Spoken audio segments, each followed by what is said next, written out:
For USCFootball.com, I'm Keely Eure here with Dan Weber for instant analysis of USC's 52-35 victory over the UCLA Bruins. Now, Dan, this is the type of game where I'm just going to list off the records and stats because it was that type of offensive performance for the Trojans. So first off, this is the first time that they scored 50-plus points since 2017 in the Rose Bowl against Penn State. Kedon Slovis broke USC's single-game record for passing yards, and then USC had 4 wide receivers go over the 100 mark for receiving yards. And we asked Graham Harrell, he doesn't even know if that's been done before. So a lot of stats and records to be talked about after this game. Yeah, and I think USC fans will be happy to remember this is the 4th time in the last 20 years that USC has gone over the 50-point mark against UCLA. It's 66, 50, whatever, I can't remember, and 50-0 game. So USC fans kind of probably like a UCLA game where they score more than 50 points, and they've done it fairly often. Mm-hmm. Now, when it comes to this offensive performance, do you chalk it up to a bad opponent, or do you chalk it up to this offense is fully hitting its stride? Kedon Slovis is now really finding his groove as a true freshman. I think it's a little bit of both. UCLA is not a great pass defense, team, but then Cal last week they thought was a really good pass defense secondary, and it didn't do that much good. And USC's just dominant. I mean, they've got big guys who can run and can catch the football in the air. I mean, you've got the Michael Pittman factor where he's just basically going to catch everything. And then you got a Drake London, a 6'5" basketball guy who basically looks at it as a rebound. And then we got Tyler Vaughn's back, closer to being all the way healthy, and he gets the chance to make a great catch in the end zone. And then Amon-Ra is Amon-Ra. I mean, this was they were really good. I mean, there's no question. Kedon Slovis is just getting better and better. He's staying alive. He's moving out of the pocket, and as he's moving in the pocket or moving out of it under pressure, he's got the ability, as Graham has always said, to look down the field. And now they're just not afraid to take that shot. I mean, they know they can turn these guys loose against teams that aren't, how do you, as Michael Pittman said, pick your poison. You can double me, then what are you going to do with Drake or Amon-Ra or Tyler? He said, who are you going to double? You can't double, can't double all of us. And when they don't double them, they're going to let them go deep and say, now you're one-on-one, see if you can beat that guy. And Kedon has the ability, even with pressure, to throw it down, in the neighborhood where they're going to catch it. So, one of the reasons they get 400-yard receivers is they're getting those big chunk plays where they really, last week and this week, they're all getting those big plays. And as Graham said, they're also doing something else. They're throwing those underneath routes where these guys are turning them into big plays because of how aggressive they are in running with the ball after the catch. So I think it's a whole lot of things. But, as you go along in the season, again, unlike last year, they're getting better. Mm-hmm. Now, did you expect Kedon Slovis to have this type of performance at the end of the season? A stat we forgot was that this is his 4th game out of 5 games where he's thrown over 400 yards. He actually threw over 500 tonight. But did you expect him to be this way? I know Graham Harrell has always said, I told you so. But did you expect this from him as a true freshman? Well, I don't think we knew what Drake London was going to do, for example. And he makes a big difference. If this Drake London were playing, for example, in the Washington game or the Brigham Young game, they win both of those games. So it changes how you have to defend USC when you've got all of those guys out there. So that's been a big difference. They have both freshmen playing the way they're playing, and I think you would expect Kedon to improve his mobility in the pocket and his ability to identify targets and his confidence. But I think you needed to see that 4th receiver become really, really good receiver. I don't know that anybody could have predicted that even after the first few games. Drake had a reputation. He's a basketball player. Yeah, he's 6'5", and he's got good hands. But I don't think we knew he could run the way he can run. I don't know that we knew he was as physical as he is. And you put 4 of them out there, and if you're a defense, how do you defend 4 of those guys? You just, you're putting out, a 5'10" corner on a couple of them, or you're trying to run a linebacker with one. You just run out of answers when they're playing well. And I think the offensive line may not, although I thought they did block some of the runs with Vi coming back and Steven being healthier. I thought some of the run blocking looked pretty good, but they've really been improving the pass blocking pretty much. And Keaton can kind of have the sense that I'm going to have time to, so he doesn't look like he's hurrying or panicking, and gives his receivers time enough to beat their guy, and then he delivers it to them. And he's confident that they'll catch it. They're confident that he'll get it to him. I know on his touchdown pass, Tyler Vaughn said, I just did a head fake, and then I just took off. And he said, you can't see the quarterback at that point. You almost don't see the ball, released. You just run, and you depend on he's going to throw it. And he said he threw a perfect ball. Mm-hmm. I mean, I didn't see it leave his hands or anything. I just depended on it. It would be there. And it was exactly where it had to be. Yeah. Now, to your point about pass protection, Graham Harrell said that they can do so much more on offense when you have a Stephen Carr and a Vavae Malepeai back. Now, I don't think anyone expected Vavae to come back the way he did, 2 touchdowns, just running so physically. You can see why he was missed on USC's offense. Yeah, he had a bounce that I was watching him warm up, and I'm not sure I was seeing that in warm-ups. And then he got in there, and for the first run, he had explosiveness and a bounce that was really special. So now you look back and you think, wow, what might have been if he doesn't get hurt. Yeah. With all the guys that have gotten hurt, just him being there, his presence, and with Steven, changes the way teams have to defend the pass, because now they got to account for those guys, and if they don't, you're going to get chunk plays from them, which you did, and then it changes the way, then they've got to do something about that, and then that makes it much tougher to play the pass. So I mean, that was a good look on offense. There's no question about it. Yeah. Now, on the other side of the ball, I know USC's defense took it as a win, that they were able to stop Joshua Kelly, something they weren't able to do last year. They said their goal was to keep him under 1,000 yards on the season, and they did that, but they did give up 35 points. What do you take away from this defensive performance overall? Thank God for Talanoa Hufanga. And I thought it was really neat that all his life, he talks about he wanted to be the next Troy Polamalu. He's from we would call it a small town in Oregon. He's from Corvallis, whereas Troy was from 10 Mile, Oregon. But I think the first time I ever talked to him, he said, I kind of worship Troy Polamalu, and today was the day that USC honored Troy Polamalu and his induction into the College Football Hall of Fame. But it also is a day that Talanoa Hufanga made 18 tackles, which is the most tackles since Troy Polamalu did it in 2001, when he made 18 tackles. So that kind of goes full circle for those two Oregon kids that they were both here tonight and all that. That was pretty special. Mm-hmm. But overall, you kind of skirted the question. What do you take away from this defensive performance? I know DTR, Dorian Thompson-Robinson, UCLA's quarterback, kind of gave him a little bit of the fits. I'll blame it on the field. It is, by the way. There's still a lot of water underneath that grass. The grass is really slick. It's kind of turned sideways, and you did see a lot of guys slipping and falling. I don't think that accounted for a lot of the escapes by Dorian. USC has to get better. They've got to figure out a way to do it in practice. The whole tackling thing, the angles, the pursuit, and all of that.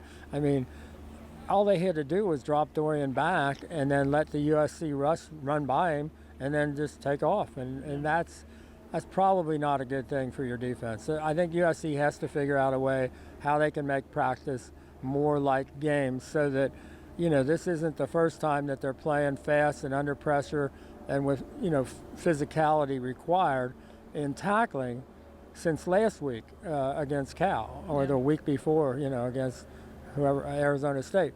I'm not sure that that's enough to go from Saturday to Saturday to Saturday. I think you got to figure out a way to do it better in practice during the week. And we know they got a lot of injuries, and that's a possibility of more. But I just think they have to figure out a way to have more realistic practices on defense. Yeah. Well, also in the first quarter, USC's defense didn't get a lot of help from its special teams. What do you make of this unit that seems like it just slows the team's momentum down game after game? Yeah, I wish, we saw a good example today of UCLA trusted their coverage and let their punter, punt it 58 yards one time, 52 yards another. And you just wish that they would trust Ben Griffith to be able to kick it like that and have the coverage to get down there and cover it, and he had a few opportunities to, flip the field or to kick it, well past the 20, and he's just not able to do that. I mean, he just basically, it looks like they're requiring him just to kick it as high as he can and get a fair catch. But you would like to see that be, more a part of the game. I thought they covered the, kickoffs fairly well. The few times that UCLA didn't, I guess I don't even know if it was more than one, but UCLA basically fair caught everything, and they just, so that's kind of a compliment to your to your special teams. I think they're getting a great job out of Chase McGrath. He just keeps, he missed one today, but I think that's only the second one he's missed all year. Hasn't missed an extra point. And, they're not giving up much on the kickoff. So I think they're doing it. I mean, the question, I guess, today is, do you really try to block the punt the first time they punt, and you get them out of the hole, and they end up scoring on that, that first possession? I might not have probably wanted to do that. Yeah.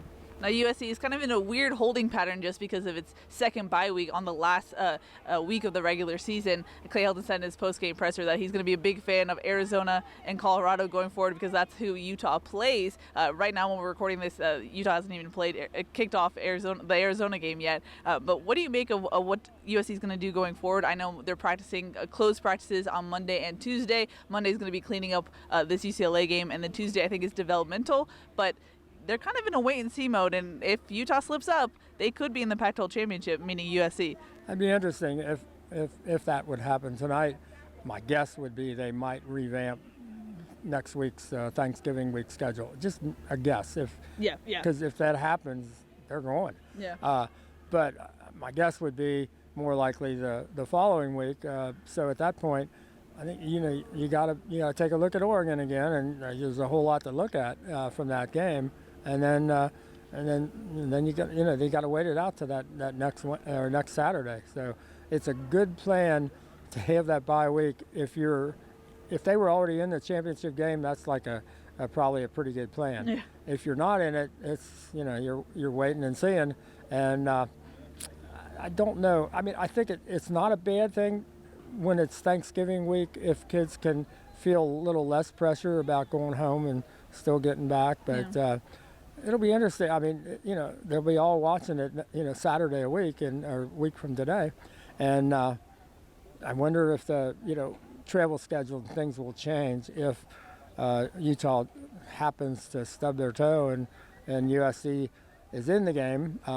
That'd be, I wonder how much leeway there would be in terms of travel plans and that to get back as soon as possible. Yeah. So in that sense, what do you make of this season? It's hard to believe that we're already at the end of the regular season. We were talking about, USC's beaten every South team in the division, but is still not going to the championship as it stands now. And you talk about the injuries, you talk about playing with your backup quarterback.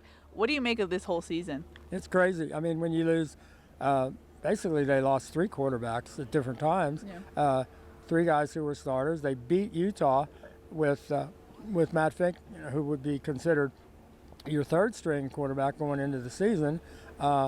They've had, then they lost the two games that they really should probably not have lost. And if they played them now, they probably wouldn't lose them, you would think, just because they've got enough offense to beat teams like Washington and Brigham Young. But they did lose them. They weren't ready to play.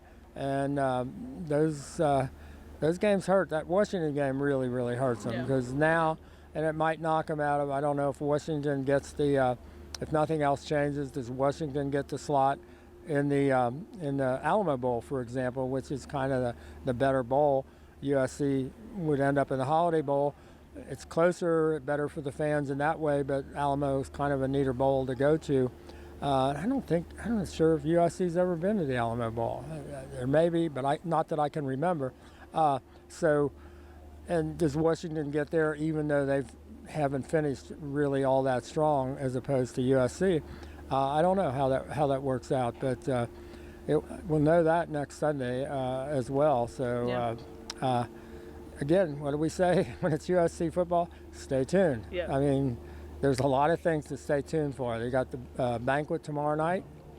I know everybody's probably going to listen to see if anything happens there, and then go on and move on to what happens next. If they go to the bowl game, who will be coaching them?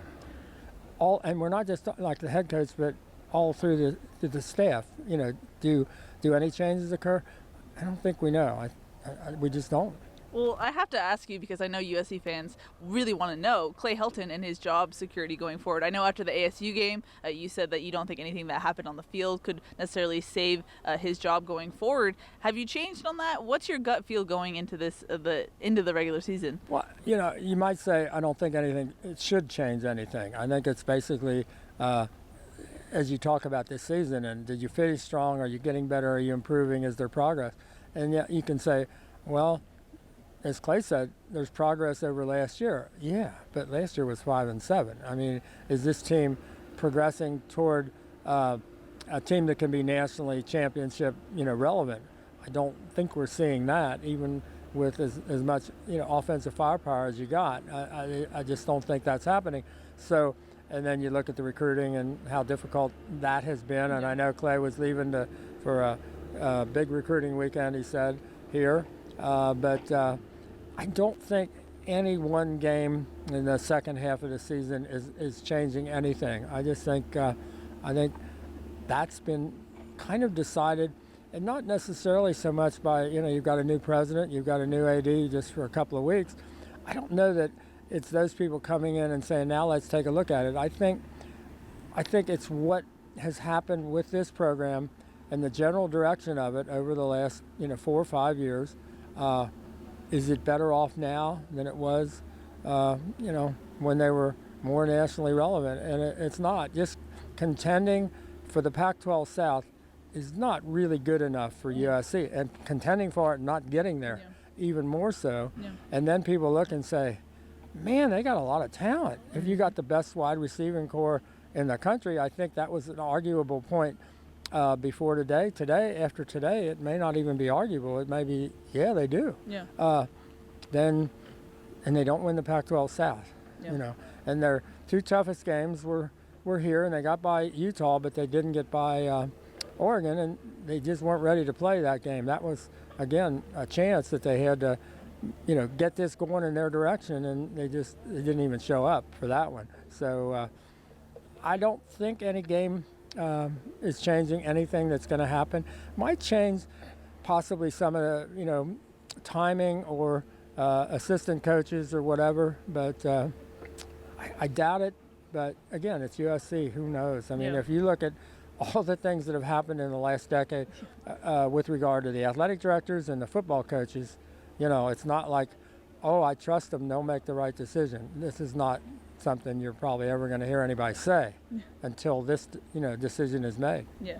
So you never know. Always stay tuned. Before we wrap it up, I just want to call attention to Michael Pittman. I asked him, did you know, because he was actually the fourth receiver to go past 100 yards, and I said, did you guys know that you were the one left out? And he was like, yeah, we actually did. So they were targeting more just so he would go past that point, but also just in the sense of the Blitnikoff. Do you think he has a chance to win it, or at least get into? He's a semifinalist right now, but do you think he has a real shot right now? Probably not, just because he's on the West Coast. And I mean, Christian McCaffrey obviously should have won the Heisman. And I think people haven't been paying attention to USC because of, they kind of put themselves out of, they haven't been ranked for how long, and kind of weren't on anybody's radar. So I think it's really hard for him at this point. But yeah, I think he certainly deserves to be. And I'm not sure I can come up with somebody and say, this guy's better, or this guy I would, but for everything that he's done. But I would think, I mean, Marquise, he got Marquise Lee when he won it.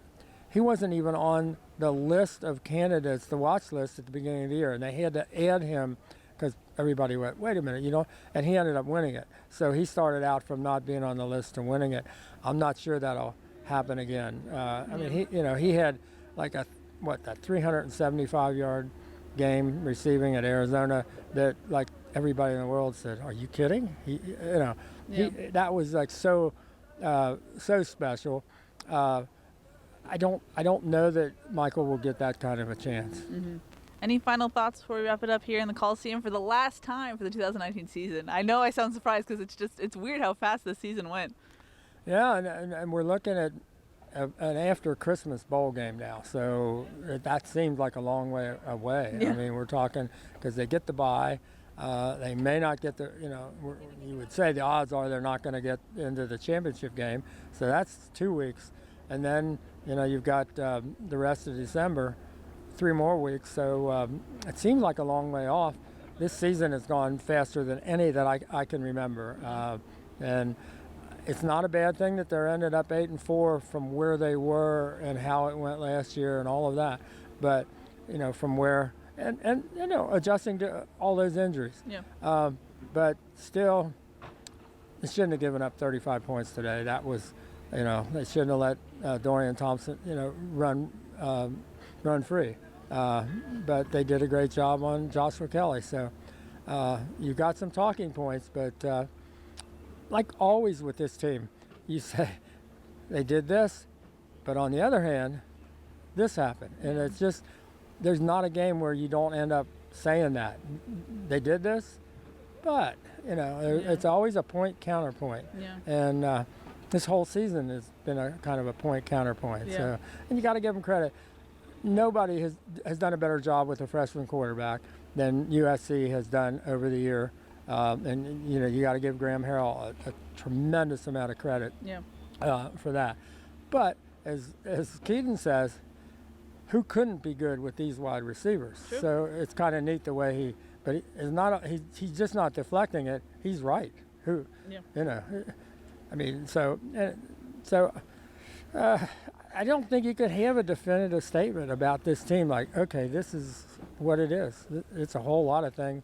Some good, some not so good. Mm-hmm. Yep. I think that's the perfect way to end it. But that's going to wrap it up for the instant analysis of USC's victory over UCLA. For Dan Weber, I'm Keely Eure. For more, check out USCfootball.com.